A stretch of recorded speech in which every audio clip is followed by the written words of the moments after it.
Magandang araw po.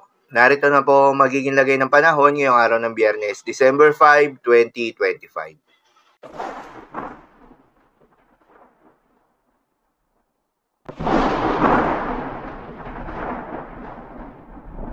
Sa kasalukuyan na tayong sa pag-asa, ang bagyong Wilma ay bahagyang bumagal ang pagkilos habang napanatili pa rin ito ang kanyang lakas. Ulitong namataan sa laing 225 kilometers east ng Borongan City, Eastern Samar. Taglay ang lakas ng hangin na umabot sa 45 kilometers per hour malapit sa gitna at pagbugso na umabot sa 55 kilometers per hour. Kumikilos pa west, southwestward sa bilis na 10 kilometers per hour. Dahil sa patuloy na paglapit ng bagyong Wilma sa ating kalupaan, mga lugar na nakasailalim sa Tropical Cyclone Wind Signal number 1 ay nadagdagan pa.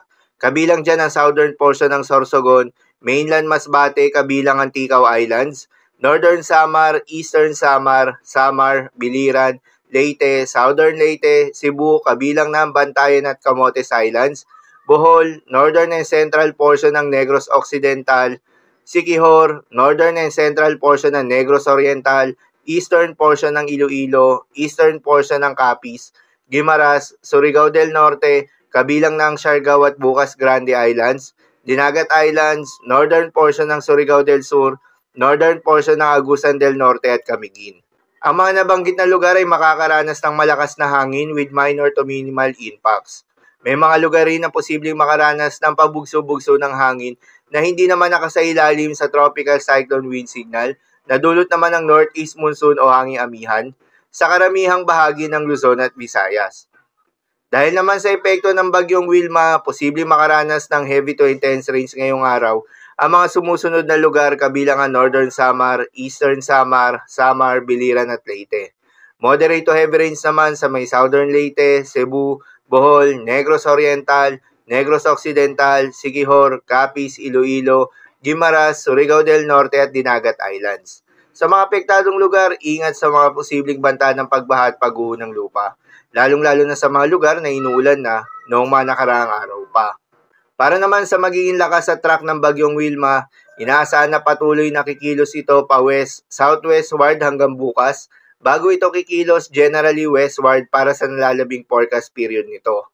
Inaasahan na magla-landfall ito sa may Eastern Visayas mamayang gabi o bukas ng umaga, pagkatapos ay patuloy nitong babaybayin ng Visayas hanggang sa araw ng Linggo, at lalabas ito ng Sulusi pagkatapos ay dadaan ng Northern Palawan sa Lunes ng umaga. Ang bagyong Wilma ay mananatiling tropical depression category sa buong forecast period nito. Posible naman ang mabilisan na paglakas kapag nakalabas na ito ng West Philippine Sea. Paalala pa rin po palagi na posible pa rin ang mga pagbabago, kaya naman patuloy lamang na magantabay sa mga update nating ilalabas, lalo na ng Pag-asa.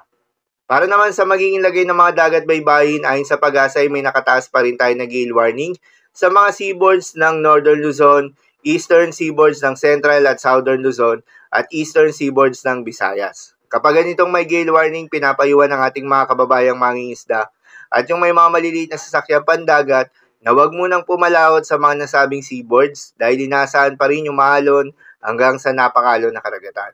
So, inahon po para sa lagay ng panahon ngayong araw ng Biyernes. Keep safe, everyone.